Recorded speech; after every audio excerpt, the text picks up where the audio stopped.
अस्सलाम वालेकुम अब्दुल्ला साहब। जी वालेकुम सलाम। अब्दुल्ला तारिक सुहेल साहब, ये फरमाइएगा कि एपीसी तो हमने बुला ली, हमने तमाम सियासी जमातों को इकट्ठा भी कर लिया, क्या हम एपीसी के अंदर जो सियासी जमातों का वर्जन है उसको कबूल कर पाएंगे? क्या अवामी उमंगों की तर्जुमानी करेगी ये जो एपीसी है?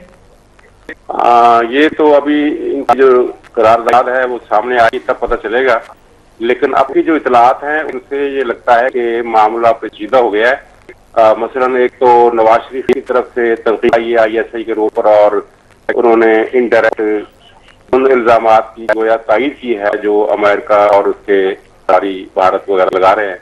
कि ISI अफगानिस्तान में शरारत कर रही है, और जनाब महमूद अचकज़ई भी की है। तो ये अफसोसनाक सूरत है कि ISI के किरदार पर जो अमरीकी इल्जामात हैं उनकी तौहीद हमारे घर से हो, ये तो काफी परेशानी वाली बात है। ठीक। और फिर दूसरी बात है कि हुकूमत इस तरह की करारदाद लाई है, वो लगता है कि इसमें अमेरिका की इनडायरेक्ट फेवर की गई है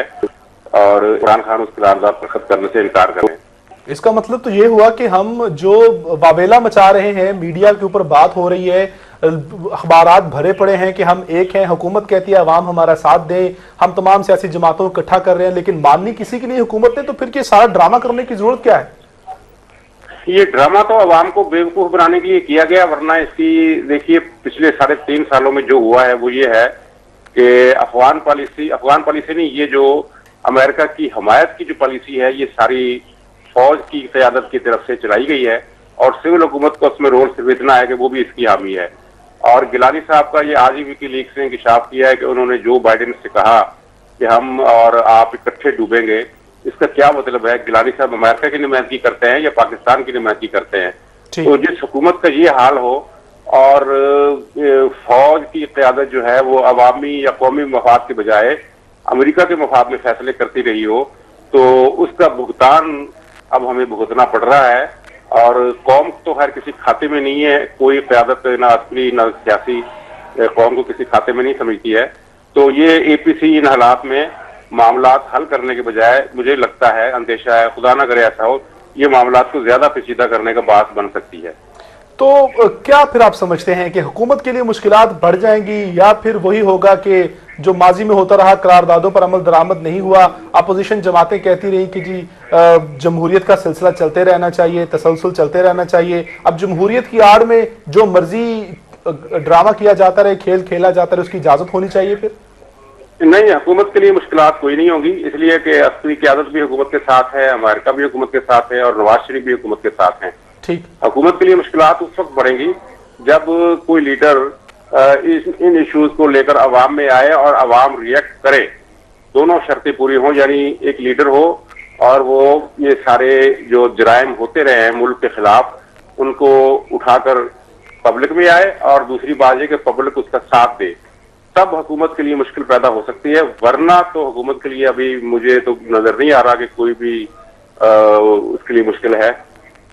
अब्दुल्ला साहब, इसका मतलब तो ये है कि ये जो फिर एपीसी हो रही है, ये तो पब्लिक सेंटिमेंट्स जो है उसको ठंडा करने के लिए की जा रही है, बाकी सब अच्छा है। हाँ, ऐसा ही मकसद था, लेकिन लगता है ये मकसद पूरा नहीं हो रहा,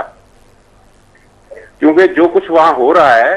वो काफी पुरस्कार है, हमें कोई एतमाद में नहीं ले रहा, अब पब्लिक को कुछ बताया नहीं जा रहा, और बस ये खबरें छन छन कर आ रही हैं कि मौलाना फजलुर रहमान साहब की तबीयत खराब हो गई और इमरान खान जो है वो दस्तखत करने से इनकार कर रहे हैं। कुछ ऐसी इतलात तो मौसूल हो रही हैं, और खैर फजलुर रहमान साहब की तो हर मौके पे तबीयत खराब हो जाती है, या वो लंदन में पाए जाते हैं या फिर डेरा इस्माइल खान में, उनकी बात तो खैर हम नहीं करेंगे। आपसे ये जानना चाहता हूं कि अब जो मंजरनामा है, इसका मतलब ये है कि अमेरिका में तो बगलें बजाई जा रही होंगी इस एपीसी के हवाले से, वो तो खुश होंगे कि ये तो कौम मुत्तहिद ही नहीं है। हाँ, ये तो आप सही कह रहे हैं। अमेरिका को खैर पहले भी कोई परेशानी नहीं थी, उसे अच्छी तरह पता था कि ये करारदादें जो पास करती है पार्लियामेंट के मुश्तरका इजलास में, जो ये करारदादें पहले भी 2-3 पास हुई हैं, तो उनका मतलब सिर्फ ये होता है कि अवाम को एक किस्म का बेवकूफ बनाने की कोशिश, बेवकूफ समझने की इनकी सोच होती है, तो ये उसके लिए करारदादें पास करते हैं। वरना अमेरिका के खिलाफ कौन है इस मुल्क में? विकीलीक्स की रिपोर्टों को अगर आप पढ़ें तो हमारी हर किस्म की क़यादत ने अमेरिकी सफीर से जाकर क्या कुछ नहीं कहा है।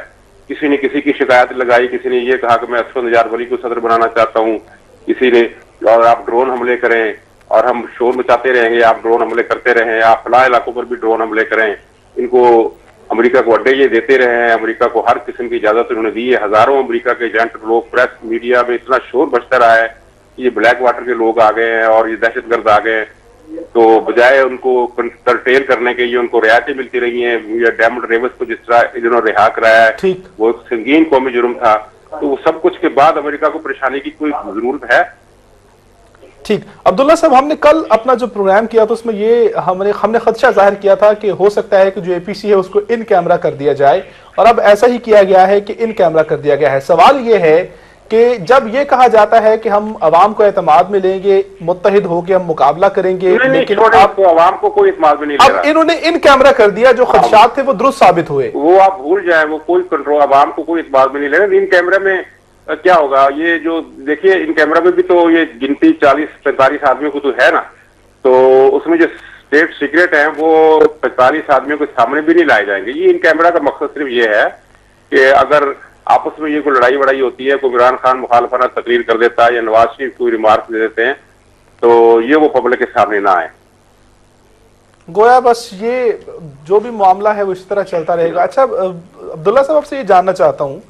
کہ اب ہم نے شور کرنا شروع کر دیا کہ امریکہ ریڈ لائن کراس کرنے کی دھمکی دے رہا ہے، اور اس کے بعد ہمیں اس کو جواب دینا ہے، اے پی سی بھی بلائی جا رہی ہے، بیانات کا سلسلہ بھی شروع ہو گیا، تو آپ سے یہ جاننا چاہتا ہوں کہ امریکہ تو پہلے بھی ہماری ریڈ لائن کراس کرتا رہا ہے، کیا ڈرون حملے ریڈ لائن کراس نہیں کی اس نے؟ 2 مئی کا واقعہ ہے، کیا وہ ریڈ لائن کراس نہیں کی اس نے؟ ہماری چیک پوسٹوں پر بمباری پہلے کی ہے اس نے، کیا وہ ریڈ لائن نہیں تھی؟ اور جو نیٹو کے اور ایساف کے طیارے ہماری سرحدوں کی وائلیشن کرتے رہے، کیا وہ ریڈ لائن نہیں تھی؟ اگر وہ ریڈ لائن نہیں تھی تو پھر ریڈ لائن کیا ہے؟ یہ اب دیکھیے کہ اب اس وقت سنجیدگی ان کے سامنے آ جائے گی، یہ قرارداد اگر مسودہ اگر یہ ابھی سامنے آ جاتا پبلک کے تو ہمیں پتہ چل جائے گا یہ کتنے سنجیدہ ہیں، اور میرا خیال ہے فوج کو اب کچھ نہ کچھ تو کرنا ہی پڑے گا ملک کے تحفظ کے لیے۔ ریڈ لائن کو امریکہ عبور کرے گا، ظاہر ہے ہم امریکہ کو جواب نہیں دے سکتے، اس طرح کا کوئی اس کے اوپر جوابی حملہ نہیں کر سکتے، لیکن جو ہمارا آئینی اور ایک ریاستی حق ہے وہ تو جو عالمی قانون کے تحت ہمارا حق ہے وہ تو استعمال کر سکتے ہیں۔ مثلا یہ پہلے ہی مرحلے میں اگر نیٹو کے ٹرالر بند کر دیں تو یہ تو ہمارا جائز حق ہے، یہ کوئی استعمال انگیزی تو نہیں ہے، یہ اتنا بھی نہیں کر سکتے تو پھر سمجھ لیجیے کہ یہ کچھ بھی نہیں کریں گے۔ نیٹو کے جو ٹرائلر ہیں وہ بھی ابھی تک سلسلہ جاری ہے، اتنی دھمکیوں کے باوجود ہم نے اس کو کوئی میسج نہیں دیا کہ ہم آپ کی جو سپلائی لائن ہے وہ کاٹ دیں گے، ڈرون حملے بھی جاری ہیں، بدماشی اس کی عروج پہ ہے۔ تو جس طرح آپ نے پہلے ذکر کیا کہ یہ کوئی اس کا نتیجہ نہیں نکلے گا، تو ہمیں تو بس سمجھ لینا چاہیے، جو زیوم ہے وہ کر لینا چاہیے کہ عوامی امنگوں کے مطابق فیصلہ نہیں ہوگا۔ ہاں، یہ ابھی اس لیے میں کچھ کلیئر بات نہیں کر رہا کہ یہ قرارداد آنے کے بعد ہی زیادہ صحت کے ساتھ کہا جا سکے گا کہ انہوں نے کیا ڈرامہ کیا ہے، اور مجھے اپنے ذاتی حد تک تو میں یہ مشکوک ہوں کہ یہ لوگ سنجیدہ ہیں ہی نہیں، ہو ہی نہیں سکتے۔